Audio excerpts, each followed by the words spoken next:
Daí galera do quarto ano, tudo bem? Aula de hoje, Geografia. Pega teu livro, eu aguardo, tô esperando. Já foi?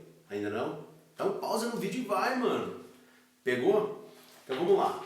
Abre teu livro na página 32 e 33. Nós vamos trabalhar agora o Brasil e suas regiões. Mas eu vou trabalhar de uma forma meio bagunçada aqui. A gente vai trabalhar também a 34, 35, 36 e 37. Para contar um pouquinho o que são as regiões do Brasil hoje, eu vou falar um pouco da história, então eu já vou direto para a página 36. Pessoal, o Brasil, assim como a América do Sul, não tinha uma divisão quando os primeiros europeus chegaram aqui. Existiam divisões entre os indígenas e tal, mas não existia exatamente uma demarcação, não existiam mapas. Cada um dominava uma região. Com a chegada dos europeus, eles começaram a dividir realmente as áreas, criar mapas para isso, para delimitar as pessoas, os portugueses, para que eles não invadissem a área dos espanhóis, para que os espanhóis não invadissem a área dos portugueses, para que outros povos não invadissem a área dos espanhóis e dos portugueses, como aconteceu algumas vezes de franceses, holandeses, mas enfim, isso é uma outra história.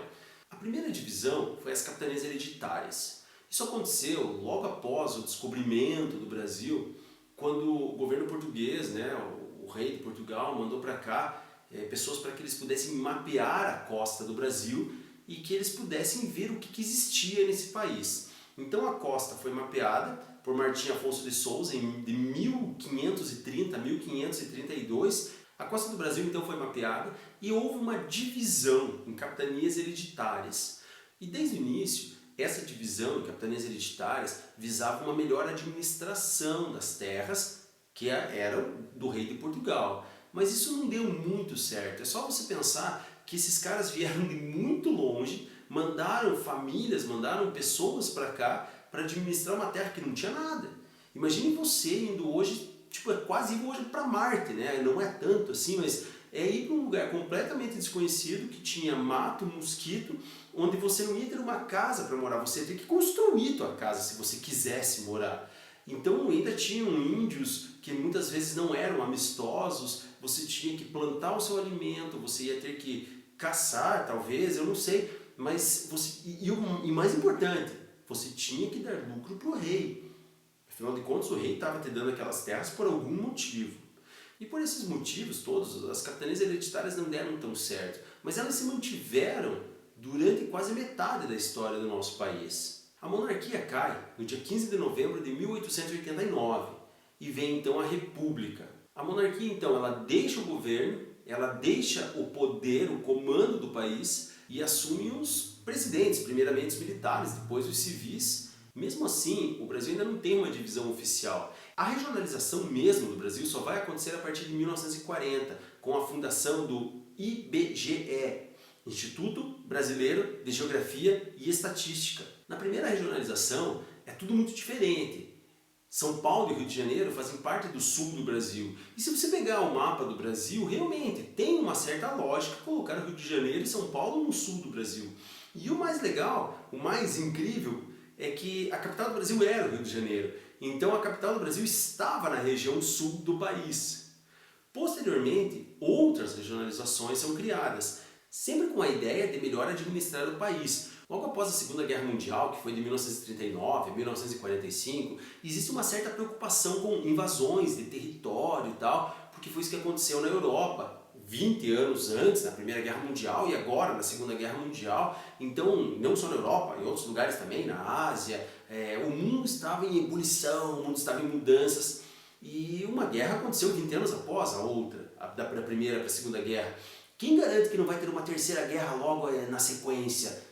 Então existia um medo de que pudesse acontecer uma nova guerra e que o Brasil fosse invadido.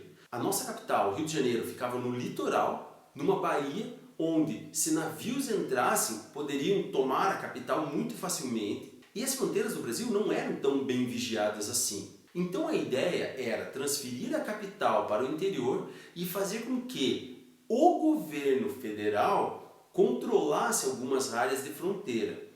O Paraná ele perde um pedaço, a parte oeste do seu território, para o governo federal, que cria o território de Iguaçu. Em outra área de fronteira, no Mato Grosso do Sul, na época nem era Mato Grosso do Sul, era Mato Grosso. Ali foi criado o território de Ponta Porã. Quando esse território acaba é que vai se formar o Mato Grosso do Sul. E outros territórios se formam, o território de Rio Branco, enfim, outros territórios na fronteira se formam. O território, diferentemente do estado que tem um governador, o território é comandado, ele é controlado pelo governo federal diretamente. No caso ainda era o Rio de Janeiro. Com o passar do tempo, esses territórios ou começam a formar novos estados, como é o caso, sei lá, do Amapá, de Roraima, como é o caso do Mato Grosso do Sul, ou então voltam a fazer parte de um estado, como é o caso do território do Iguaçu, que voltou a fazer parte do Paraná. E em 1960, a capital do Brasil muda do Rio de Janeiro para Brasília, no interior do país. A cada mudança, novas regionalizações eram feitas ou eram melhoradas. Tivemos várias regionalizações ao longo da nossa história. A última dessas mudanças aconteceu ali no final dos anos 80, quando a gente teve a última Constituição do Brasil, e então a gente teve o estado do Tocantins se formando. O estado do Tocantins não existia. Esse território que está ali, as pessoas que viviam ali, viviam no estado de Goiás. Era o estado de Goiás que fazia parte do Centro-Oeste. Com a mudança, o Tocantins ele surge e ele passa a fazer parte da região norte do país. Foi a última mudança que a gente teve. Mas isso não é nada imutável. Essas coisas elas estão em constante transformação. Então a gente pode ter mudanças futuras. Um exemplo disso é que no Pará, daí você votava se você queria a mudança do Estado, a separação do Estado em 3 partes. Então existia uma proposta de manter o Pará unido ou então dividir o Pará em 3 áreas. Mas isso não deu em nada, acabou ficando um estado só, o estado do Pará, com a capital, Belém.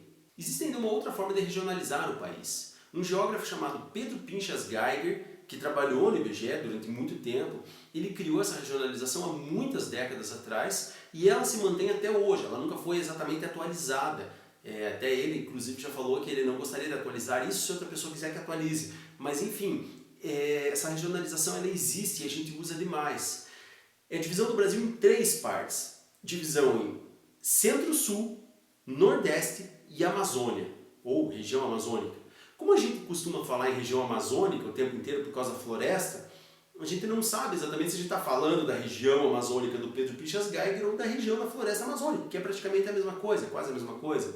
O Nordeste mantém o mesmo nome. A gente percebe essa regionalização do Pedro Pinchas Geiger quando a gente fala em região Centro-Sul. E isso aparece direto em jornais. O tempo inteiro a gente fala em região Centro-Sul do país, que é a região mais industrializada. Mesmo em termos de agricultura, é a região que tem a agricultura, a agropecuária mais desenvolvida, o maior comércio. Então está nessa região Centro-Sul, claro, porque abrange ali São Paulo, Minas, o Rio de Janeiro e pega também a região sul do Brasil. Essa regionalização de Pedro Pinchas Geiger, que é a regionalização geoeconômica, ela não respeita exatamente estados. Então ela não pega o Minas Gerais está aqui, a Bahia está aqui. Bahia está no Nordeste e Minas Gerais está na região Sudeste. Pedro Pinchas Geiger diz não, a região norte de Minas ela tem características do Nordeste, ela tem uma região, uma área de sertão, ela tem uma área de semiárido, ela tem ali a caatinga como seu bioma na região norte de Minas. Então por que eu vou colocar essa região numa região que é considerada a mais desenvolvida do país? Não, eu vou regionalizar de acordo com características do local. Afinal de contas, isso é uma regionalização. Então assim eu estou regionalizando melhor. E essa regionalização de Pedro Pinchas Geiger ainda é muito utilizada, mas ela não é a oficial do país. A gente fala sobre ela, no jornal aparece sobre ela, mas a regionalização oficial do país é do IBGE. Pessoal, na página 37 tem algumas atividades, eu gostaria que você fizesse lá e nos vemos na próxima aula. Até mais!